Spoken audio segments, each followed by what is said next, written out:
Hello, hello, and welcome to Art Classes with Jen. This is lesson 3, and today we're going to dive into our next art element, shape. But first, let's do a quick review. The past few lessons we've been exploring line. Line is one of the art elements. As a reminder, the elements of art are the visual components of line, shape, form, space, color, texture, and value. The elements of art are the building blocks used by an artist to create a work of art.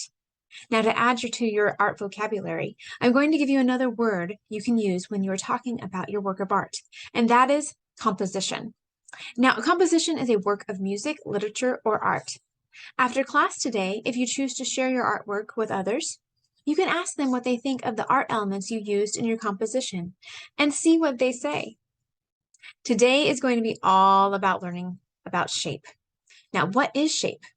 In art, we say that shape is a closed line. Remember all those lines that you have created in the last couple lessons? Well, today we're going to use those and we're going to create shape. So a line, we draw our line, and when we close it off, we create shapes. Shape can be organic or geometric. Shapes are flat and can express length or width. We call shapes two-dimensional. When we use organic shapes or freeform, they are irregular and imperfect. These shapes are slightly different from one another. They are often curved and flowing. They can make a piece of art seem more natural and real.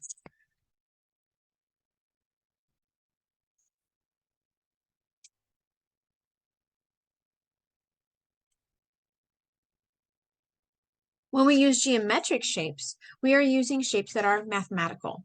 They are perfect and regular and characterized by straight lines, angles, and points, with the exception of a perfect circle, since it has no straight lines or points. Geometric shapes include squares, rectangles, triangles, parallelograms, hexagons, and more. In art, artists use geometric shapes to suggest balance or portray something man-made or artificial.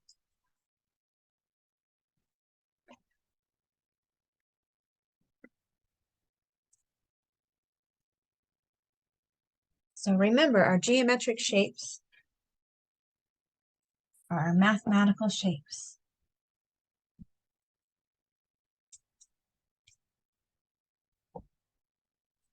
So I want you to go ahead and grab your drawing utensil and your paper, and we're going to start with drawing some organic shapes. Now let's draw these for a few minutes, so go ahead and pause the video, work on some organic shapes. Now remember, those are free-flowing shapes.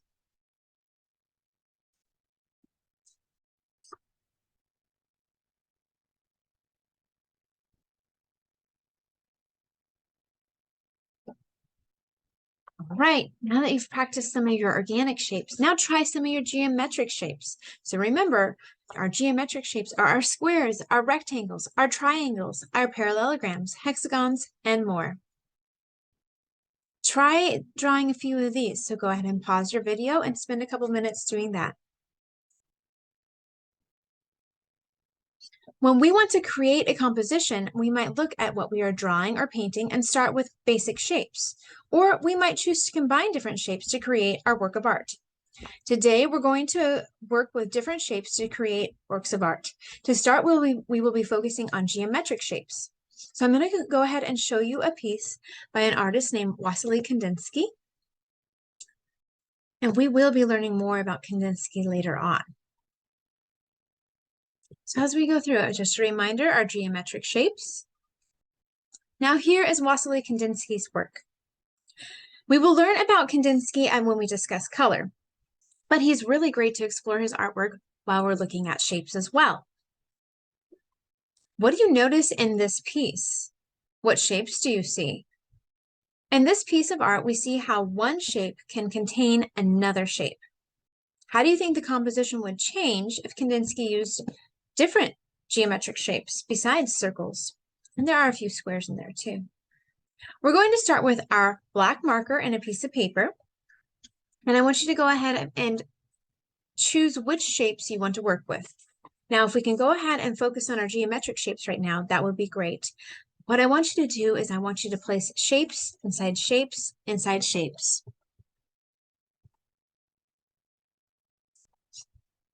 We're going to grab a fresh piece of paper.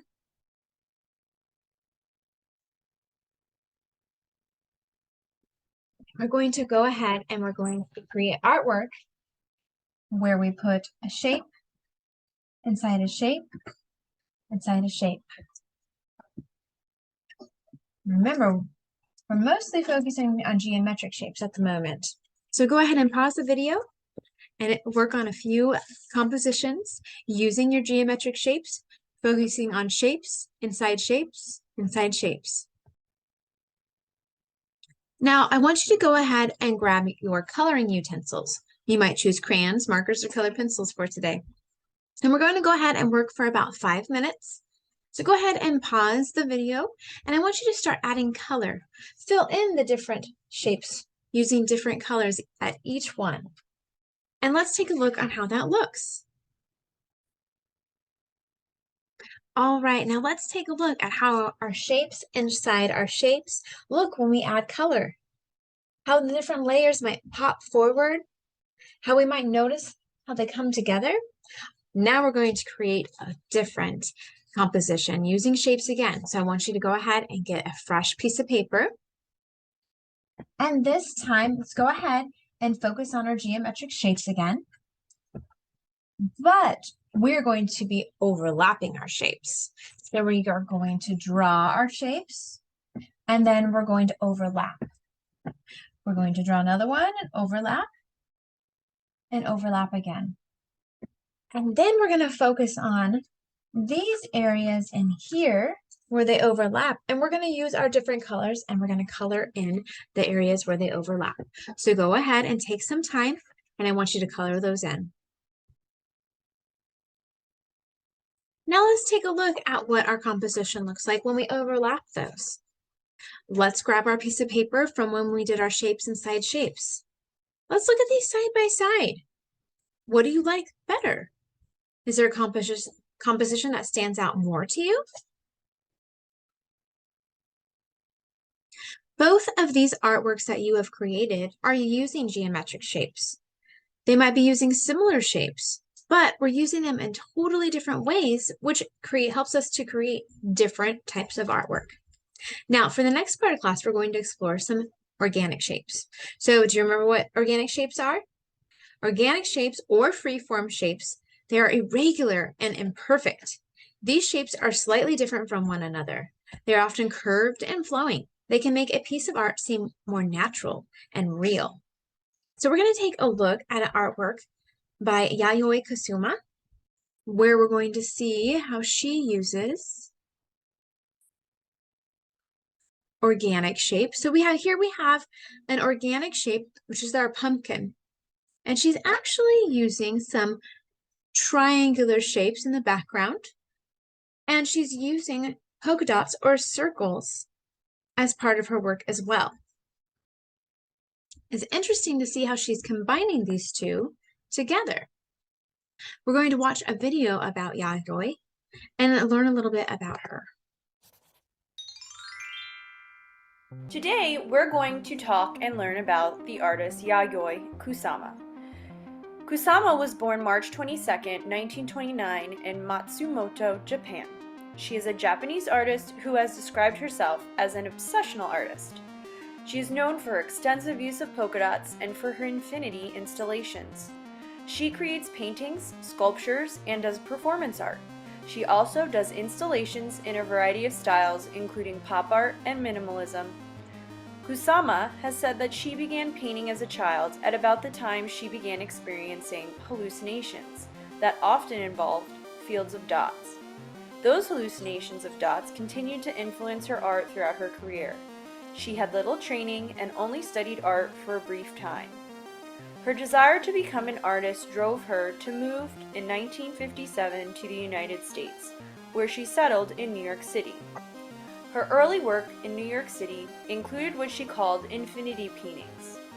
These consisted of thousands of tiny marks obsessively repeated across large canvases. Her paintings from that period anticipated the emerging minimalist movement, but her work soon transitioned to pop art and performance art.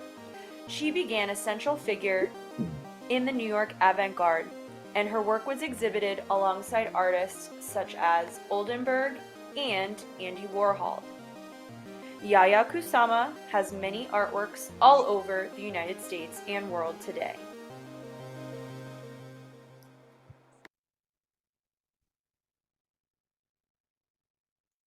What do you notice about Kusama's work in the video we just saw?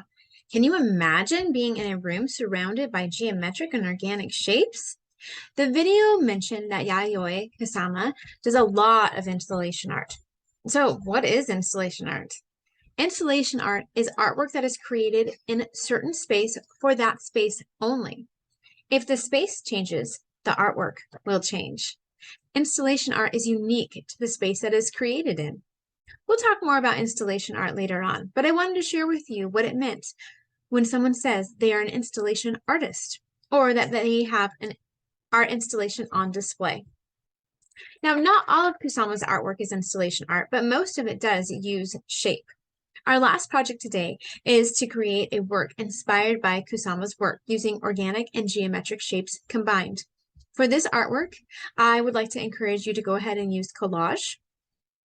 Now, if you have color paper, that is wonderful. If you want to grab magazines as well, that's great also. We're going to be working with creating our own shapes and collaging them on. So I'm going to actually go ahead and pull up an inspiration piece that we're going to look at.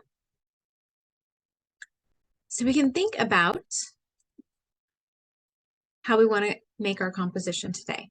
So here we can see that she creates her background, again, using those almost triangular-like shaped, but with a slight organic feel. She, of course, has her polka dots or her circles. And then we see her use of different shapes, which we would say organic shapes, when she's creating the flower. So let's go ahead and get started. Remember, your goal is to play with the different shapes, combining shapes, layering shapes. You get to explore and decide how you want the shapes to be presented in your composition. So go ahead and get started. Go ahead and pause the video and give yourself plenty of time to explore these different shapes together.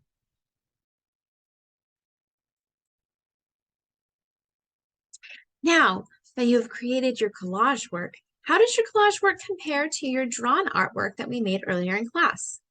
What do you notice about this work compared to the one that had only geometric shapes? Aren't shapes cool? You can do so much by using them together, placing them inside each other, combining different types of shapes.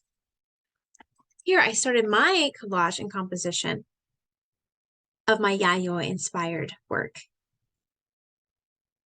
Feel free to go ahead and take your paint pens and add different details. Take your markers and add different lines. Remember, we can also combine our different art elements into one composition. Now that wraps up our class for today. In our next lesson, we will be learning about more artists who are using shape. Once we're done with our shape exploration, we'll continue on and we will learn about form and how artists are using form and how form differs from shape. Now, I have a couple challenges for you as you leave class today. If you're interested, go ahead and sketch as many shapes as you can find in one sitting. Choose a location to sit with your sketchbook and look around. What shapes do you notice? Do they overlap? Are there shapes within shapes? Second, try doing another collage. Grab a stack of newspapers or use more colored paper, maybe magazines. Try combining different shapes this time. How does your composition look if you add lines with the shapes in a different way than you did today? I also have a few Take It Further projects that I will link below. There are a couple Kusama-inspired projects, as well as a couple of projects that explore shape. Some are from Art Classes for Kids, Take Kids, Art for Kids Hub, and they are really fantastic. If you are interested in doing a collage option, grab a stack of magazines, cut out shapes, and figure out those compositions. Now, Yayoi says, I have a flood of ideas in my mind. I just follow my vision. Creating artwork gives an opportunity to express ourselves in new ways, in different ways than we can with words. So go out and follow your vision. Create something new.